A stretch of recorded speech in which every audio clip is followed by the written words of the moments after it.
하나님 말씀 로마서 6장 1절로 5절까지 말씀입니다.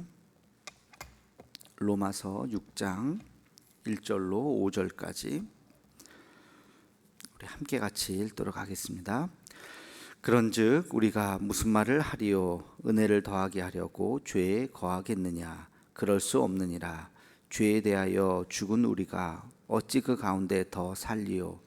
무릇 그리스도 예수와 합하여 세례를 받은 우리는 그의 죽으심과 합하여 세례를 받은 줄을 알지 못하느냐?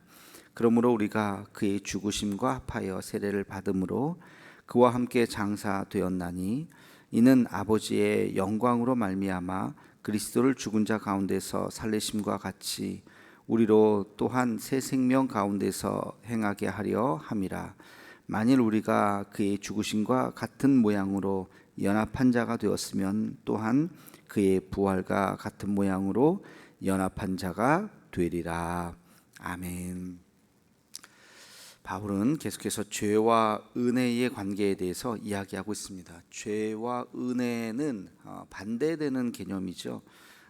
죄가 사라지는 자리에 은혜가 임하는 것이죠.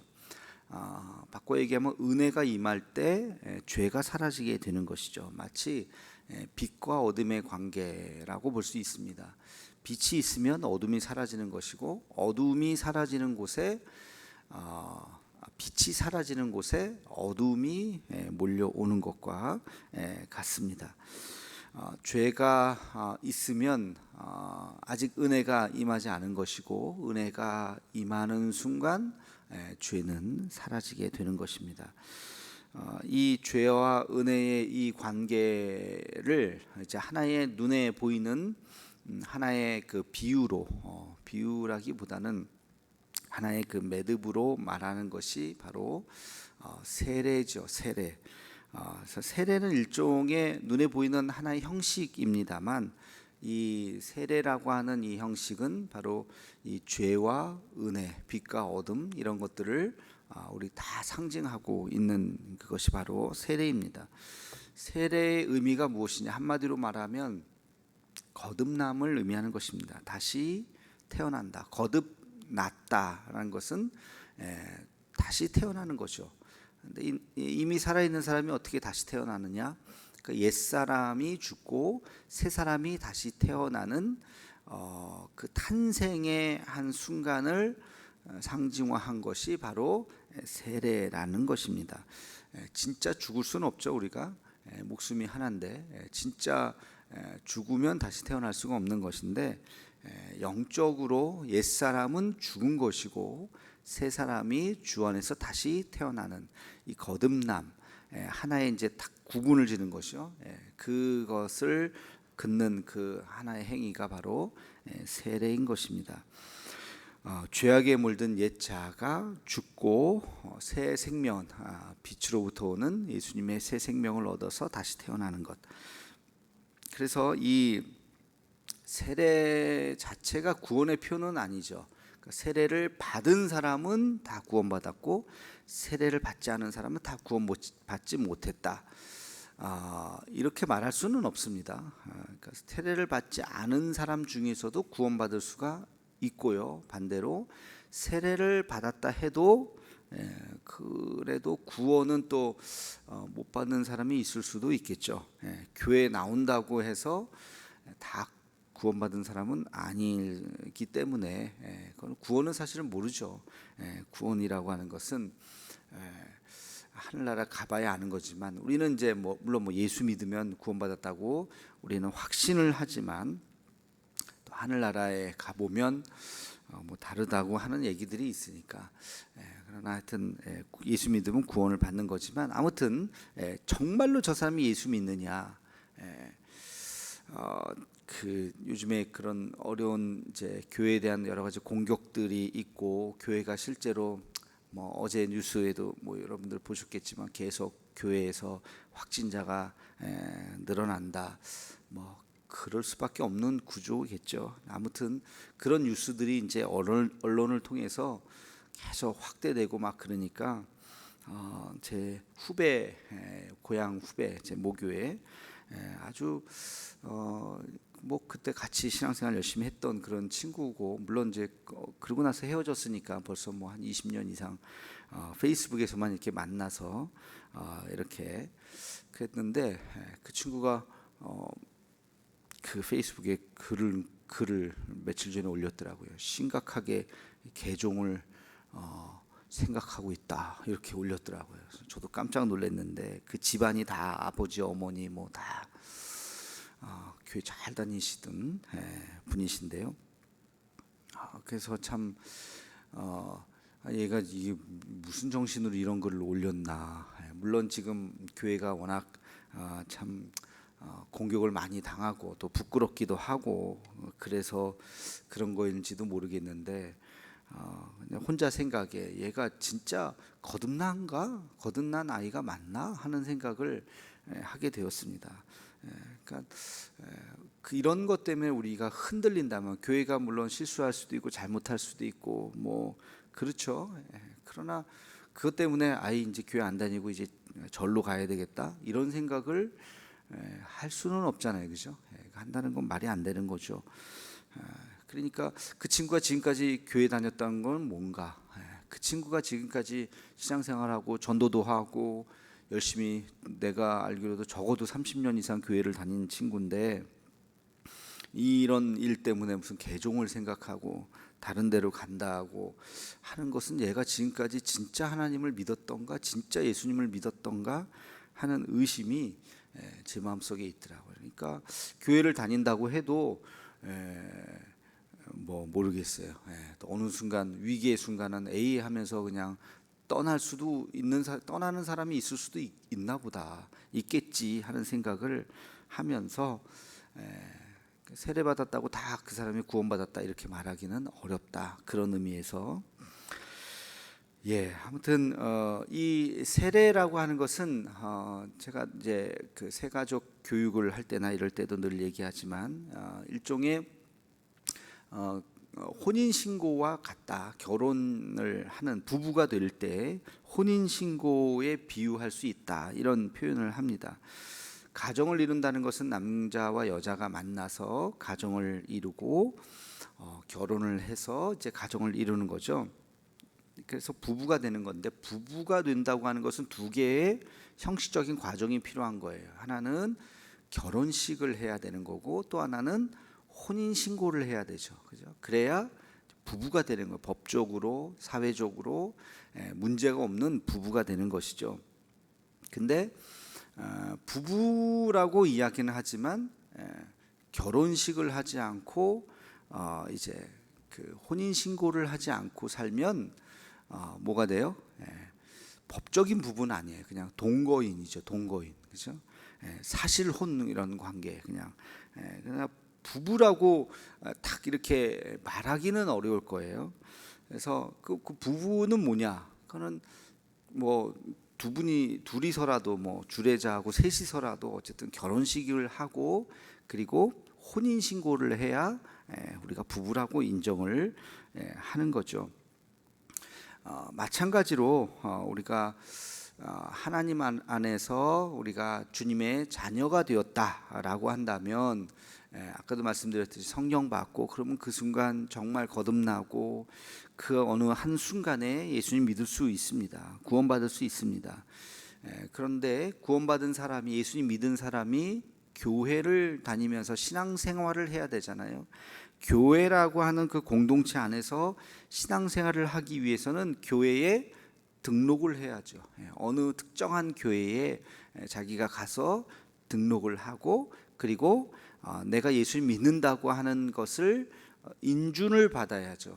그것이 바로 세례라는 것입니다. 많은 사람들 앞에서 세례를 받음으로 나의 구주는 오직 예수님 뿐입니다 라고 하는 것을 공적으로 공개하고 인정하는 그 행위가 바로 세례죠. 그러니까 마치 혼인신고 또 결혼식과 같은 그런 의미인 것입니다. 그래서 그랬을 때 그 사람은 법적인 지위를 받는 거죠. 그러니까 등록을 해야 등록 성도가 되고, 세례를 받아야 세례 교인이 되는 것입니다. 그래야 그 교회에서 직분도 받고 또 신앙생활도 더 열심히 잘 할 수가 있는 것이죠. 그래서 그런 의미에서 세례라고 하는 것은 되게 중요합니다. 그 의미도 중요하지만 형식도 되게 중요한 것이죠.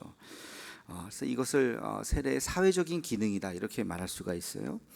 세례의 사회적인 기능이라고 하는 것이 있죠. 그래서 실제로 세례를 받지 않고 신앙생활을 하다 보면 무책임해질 수가 어느 순간 뭐 교회에 대한 책임도 없고 그러니까 그냥 떠날 수도 있고 어떤 신앙에 더 이렇게 깊은 진일보한 신앙생활을 하기가 어렵죠. 마치 동거를 하고 살면 겉으로 볼 땐 다 부부 같고 그렇지만 혼인신고도 하지 않고 그냥 뭐 결혼식을 하지 않았기 때문에 많은 사람들이 저 사람들은 부부라고 하는 걸 잘 모를 수도 있고 그러기 때문에 어떻게 될까요?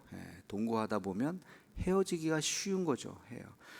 그냥 우리 헤어져 그러면 그래 하면 끝이에요. 근데 결혼을 하면 헤어져 하고 그냥 그래 하고 헤어질 수가 없잖아요. 이게 얽힌 게 많아서 그러다가 다시 또 화해하고 또 살고 그런 사회적으로 얽매여 있는 것들이 그런 것들이 다시 부부를 하나로 만드는 거죠.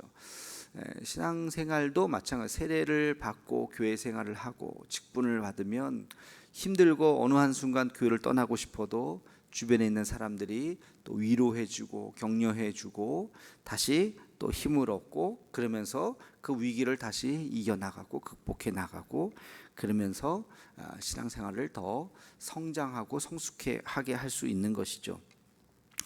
아마 뭐 저도 그랬고요. 여러분들도 아마 제가 지금 말씀드리는 걸 아마 이해할 거예요. 저도 신앙생활하면서 교회를 떠나고 싶었던 것이 왜 없겠습니까? 있었죠. 어렸을 때도 있었고 커서도 있었고 심지어는 목사가 돼서도 있었고 그러나 그렇지 못한 이 사회적으로 이렇게 함께 같이 또 묶여져 있고 세례교인으로 또 교회에서 뭐 여러 가지 그런 것들을 맡았기 때문에 더 열심히 나오고 기도하면서 그러면서 이것은 내가 조금 한순간의 감정이었구나 이것을 다시 또 이겨나가고 다시 또 교회에서 주어진 일을 하면서 제 믿음이 조금씩 더 성장해 나갈 수 있었던 것입니다. 우리 다 마찬가지라고 생각해. 그런 의미에서 세례는 굉장히 중요한 거죠. 어떤 사람들을 가끔 보면 완전히 믿고 나서 세례를 받겠다.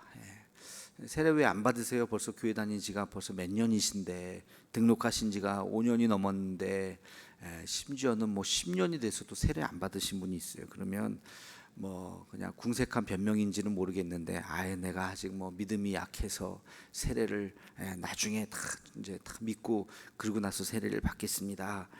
어느 세월에 받겠어요? 죽을 때까지 못 받죠. 믿음이 강해진 다음에 어떻게 세례를 받겠습니까? 언제 우리 믿음이 강해집니까? 그러니까 세례는 다 갖춰진 다음에 받는 게 아니에요. 세례는 예수님이 나의 구주이시다. 내 죄를 예수님께서 십자가에 달려 죽으셨다라고 하는 것을 믿는 순간 믿으면 인정하면 그러면 세례를 받는 거예요. 세례는 신앙생활의 출발이지 신앙생활의 마지막이 아니라고요. 다 완벽하게 믿은 다음에 그 다음에 세례를 받겠다? 죽을 때까지 못 받는 거예요. 완벽하게 신앙생활 하는 사람이 어디 있겠습니까? 나는 이제 주님의 자녀가 되기로 마음을 먹었다. 이제는 내가 교회를 다녀야지라고 마음 먹으면 세례를 받고 거기서부터 신앙생활을 출발하는 것이죠. 그 짧은 형식이 별거 아닌 것 같지만 굉장히 다릅니다. 인생의 그 30분 여러분들도 아마 기억할 거예요. 지금까지 살아왔던 수많은 세월 중에 그냥 스치듯 지나가는 그 30분을 기억하는 날이 있을 겁니다. 그게 뭐냐? 결혼식이죠. 결혼식 기억하세요? 저도 기억합니다. 결혼식 딱 30분 하잖아요. 더도 아니고 덜도 아니고 그죠? 정말 지금까지 수십 년을 살아오면서 그 30분은 제가 그 전후로 해서 다 생생하게 기억이 나더라고요. 지금까지. 그러면서 그 힘으로 또 우리가 결혼 생활을 하는 거고, 그렇죠? 세례식도 기억해. 그 세례식은 뭐 30분도 아니죠. 뭐 세례 받는 순간이 30초도 안 되죠. 그러나 고등학교 때 제가 그 30초도 안 되는 그 세례 받은 그 순간을 지금도 기억해요.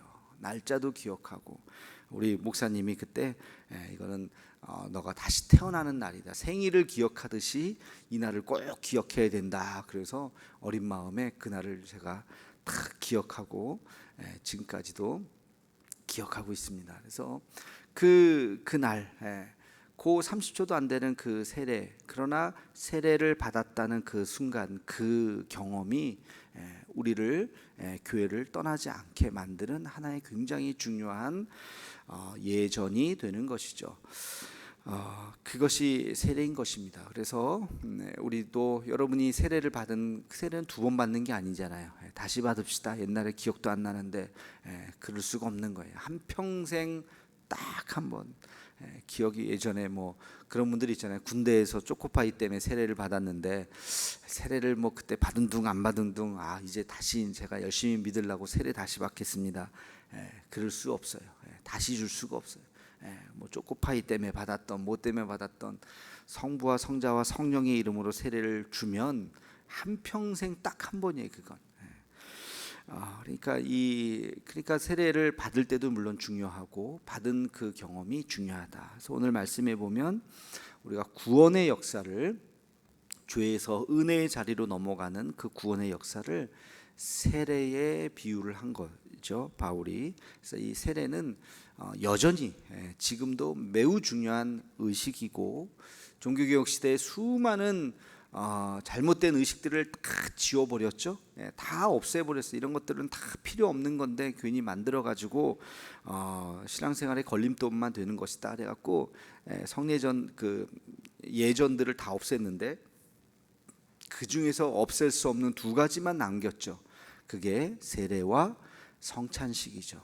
그래서 이 2가지. 그래서 우리 개신교는 이 2가지의 성례전은 지금까지 지키고, 가톨릭은 중세부터 내려왔던 7개의 성례를 그냥 그대로 계속 지금까지도 지키고 있는 것입니다.